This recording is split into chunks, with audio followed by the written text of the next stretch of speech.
7 astronauts were sitting inside this space shuttle.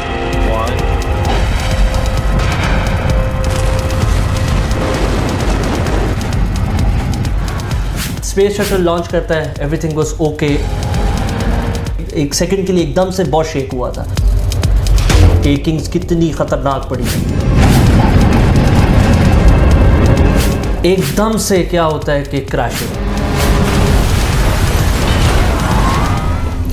अस्सलाम वालेकुम, welcome to IME's official YouTube channel. जैसा कि आपने पिछली वीडियो में देखा था कि हमने खलील साहब का इंटरव्यू किया है, और आज हम एक दफ़ा फिर उस सीरीज़ में जा रहे हैं जो कि हमने शुरू की थी खलील साहब के इंटरव्यू से पहले, एयर क्रैश इन्वेस्टिगेशन। और आज की इन्वेस्टिगेशन थोड़ी सी चेंज्ड है, क्योंकि आज हम जहाज़ की बात नहीं करें, आज हम स्पेस शटल की बात करें, उन इंजीनियर्स की जो एरोस्पेस इंजीनियर्स हैं। अच्छा, आज की कहानी शुरू होती है चैलेंजर स्पेस शटल के नाम की। ये नासा का प्रोजेक्ट है, और आपको पता है नासा अपनी स्पेस शटल्स खला में भेजता है for different research projects. 24 January 1986 OV-099 और in total 7 astronauts were sitting inside this space shuttle.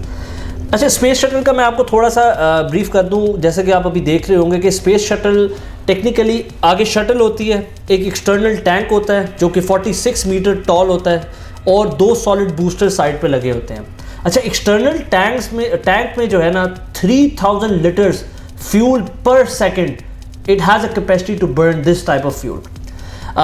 Space shuttle launch करता है, everything was okay. Almost immediately जब वो स्पेस शटल जा रहा होता है तो वो इस पोजीशन पे एक प्रोजेक्टरी पोजीशन होती है जो उसको लेनी पड़ती है अपना करेक्ट पाथ लेने के लिए जब वो ऑर्बिटल में जा रहा होता है। 16,000 किलोमीटर पर आवर की स्पीड से ये स्पेस शटल अपने सफ़र तय कर रहा है और डायरेक्ट स्पेस की तरफ जा रहा है। After 10 kilometres space shuttle move, थोड़ा सा राइट लेफ्ट हुआ वो, और एग्जैक्टली आफ्टर 58 सेकेंड्स अगेन वो 1 सेकंड के लिए ज़्यादा शेक हुआ, जिसको हम आपको इस वीडियो में बताएंगे एट द एंड कि ये 2 शेकिंग्स कितनी ख़तरनाक पड़ी थी।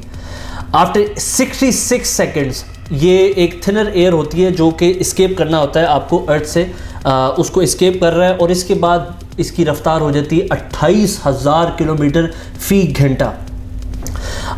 मेन इंजन को बिल्कुल पावर दी जाती है, फुल थ्रॉटल के साथ अब ये एस्केप कर रहा है, क्योंकि इसने डायरेक्ट 16,000 से 28,000 की स्पीड पे जाना है फी आवर। एकदम से क्या होता है कि क्रैश हो जाता है।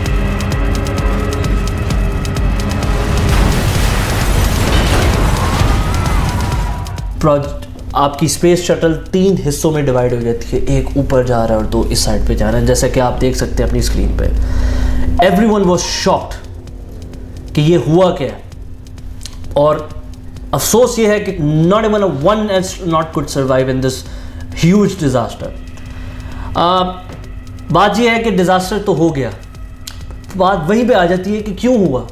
और आज इस क्रैश में कोई एक वजह है ही नहीं, बहुत सारी वजूहात है, और उनमें से एक ऐसी वजूहात है जिसको आप सुनेंगे तो आप भी हैरान हो जाएंगे, जो कि हम बाद में डिस्कस करते हैं।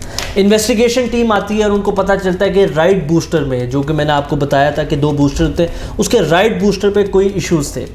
बूस्टर बेसिकली जो होता है वो 4 डिफरेंट सेक्शंस में बना होता है, और जब वो सेक्शन जुड़ते हैं तो वो जो पॉइंट होता है उसको फील्ड जॉइंट कहते हैं। और उस फील्ड जॉइंट में जैसे कि आप देख सकते होंगे कि वो ओ रिंग्स जो है ना अंदर आते हैं। जब वो इग्निशन होता है तो वो सारा प्रेशर नीचे जाता है, और प्रेशर से जो है ना वो जो आपकी आग होती है वो एकदम से प्रेशर देती है, और जो आपको पता है एक थर्मोडायनेमिक लॉ होता है, ठंडी चीज़ जो होती है वो थोड़ी सी श्रिंक करती है, और जब उसको गर्म मिलती है तो वो थोड़ा सा एक्सपैंड करती है। तो टेक्निकली इसको एक्सपैंड, जब वो प्रेशर मिला तो इसको एक्सपैंड होना चाहिए था, वो ओ रिंग्स जो लगे हुए थे उसको भी एक्सपैंड होना चाहिए था, बट अनफॉर्चुनेटली वो इतना तेज़ रिएक्शन होता है कि और उस ओ रिंग को भी उतनी ही तेज़ी से एक्सपैंड होना पड़ता है, बट इट कुडंट। वजह क्या थी आए हम डिस्कस करते हैं।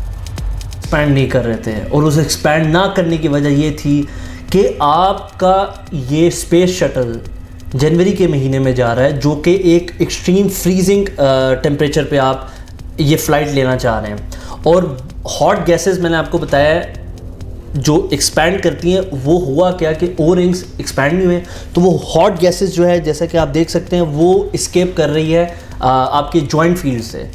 अब while accelerating, the flame from right booster was coming out and burned the joint, जो इसका जॉइंट था मेन टैंक से बूस्टर का, वहाँ से आप देख रहे हैं कि जैसे आग उसको लग रही है, डायरेक्ट आग बूस्टर से लग रही है, और बूस्टर के अंदर भी वो सॉलिड है जिससे आपका फ्लेमेबल है, और इधर एक्सटर्नल टैंक के अंदर भी फ्लेमेबल आपके पास फ्यूल है। और हुआ वही कि जो अटैचमेंट थी वो टूटी, वो ऊपर गई, और जैसे ही वो ऊपर गई है, ये थोड़ा सा बूस्टर ऊपर करके उसने स्पेस शटल का जो मेन एक्सटर्नल टैंक था उसके टॉप हिस्से पे हिट किया, और स्पेस शटल सारा तबाह हो गया। मगर बात यहाँ पे ख़त्म नहीं होती है, बात आती है कि ये चीज़, क्योंकि इन्वेस्टिगेटर जब इन्वेस्टिगेट कर रहे थे तो वो यहाँ पे नहीं रुके, वो एक इसकी इन्वेस्टिगेशन करते चले गए एंड उनको ये पता चला कि अगर ओ रिंग में मसला था तो ये वाइल्ड टेकिंग ऑफ ही क्यों क्रैश नहीं हुआ, ये 73 सेकंड्स के बाद क्यों क्रैश हुआ। अब इसकी भी वजह एक थी, और उसकी वजह ये थी कि राइट आफ्टर 2 सेकंड, जैसे कि आप देख सकते हैं कि इमेज शो हो रही है और उधर से ना ब्लैक स्मोक निकल रहा है, और वो ब्लैक स्मोक इसलिए निकल रहा था क्योंकि वो जो ओ रिंग थे वो जल रहे थे। जैसे कि आप देख सक रहे हैं अपनी पिक्चर्स पे कि राइट आफ्टर 2 सेकंड जब वो स्पेस शटल जाने लगा है, 2 सेकंड के बाद वो स्मोक बाहर निकल रहा है उस ओ रिंग वाली जगह से, जो कि मैंने आपको बताया। अब इन्वेस्टिगेशन टीम ने दोबारा ये जो है ना पूरी टीम को क्वेश्चन करना शुरू कर दिया। अच्छा, मिस्टर रॉजर एक इंजीनियर हैं, वो उस कंपनी से बिलोंग करते हैं जो कि ये बूस्टर्स बनाते हैं। नासा ने क्या किया कि अपने बूस्टर्स जो है ना एक किसी और कंपनी को प्रोजेक्ट दिया था कि आप ये बनाएं। अब मिस्टर रॉजर को ये पता था कि ये ओ रिंग एक बहुत रिस्क टेकिंग ऑपरेशन है, क्योंकि 1 साल पहले एक डिस्कवरी जो स्पेस शटल था वो लॉन्च हुआ था। अच्छा, वो किसी तरह एस्केप कर गया था, और उसकी भी सेम कंडीशन थी, क्योंकि वो भी जनवरी के महीने में 11 डिग्री सेल्सियस पे वो ऊपर जा रहा है। अब उसकी लक अच्छी थी कि वो बूस्टर इजेक्ट हो गए, मगर जब वो बूस्टर्स नीचे आए तो मिस्टर रॉजर क्या देखते हैं 1 साल पहले, कि वो क्या देख रहे हैं कि इसकी ओ रिंग्स ऑलरेडी डैमेज हो गए हैं। अब मज़े की बात यह है कि मिस्टर रॉजर जाते हैं, अपनी पूरी मैनेजमेंट टीम को बताते हैं, और मैनेजमेंट टीम बताती है नासा वालों को, और नासा वालों का क्या रद्द अमल था, are you trying to screw my schedule, I don't care, this has to be launched. मतलब आपको एक बताया जा रहा है कि इसको मत लॉन्च करें, आपका डिजास्टर हो सकता है, येट स्टिल उनको स्केड्यूल की, उनको बिजनेस की, उनको अपनी टाइमलाइन की परवाह थी, उन 7 जिंदगियों की परवाह नहीं थी। और वही हुआ जो कि आपके मिस्टर रॉजर उस वक्त टीवी के सामने बैठ के देख रहे हैं, उनको पता था कि ये होने वाला है, और वही हुआ जो उन्होंने एज्यूम किया था। एग्जैक्टली सेम इवेंट्स जो उन्होंने बताए थे, एक टेबल पे उन्होंने पेपर वर्क रखा था, उन्होंने एग्जैक्ट सेम चीज़ बताई थी कि ये होने वाला है।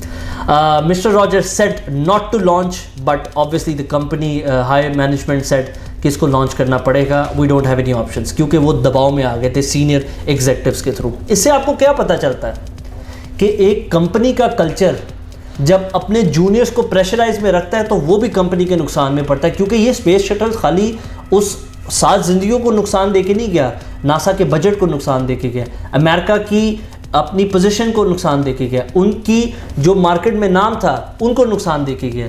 आपका एक ब्रांड प्रमोट होता है जब आप अपना स्पेस शटल भेजते हैं, जस्ट बिकॉज ऑफ वन नैगी मैनेजमेंट, सीनियर मैनेजमेंट, उसकी वजह से, एक डिसीजन की वजह से ये सारा किस्सा हुआ।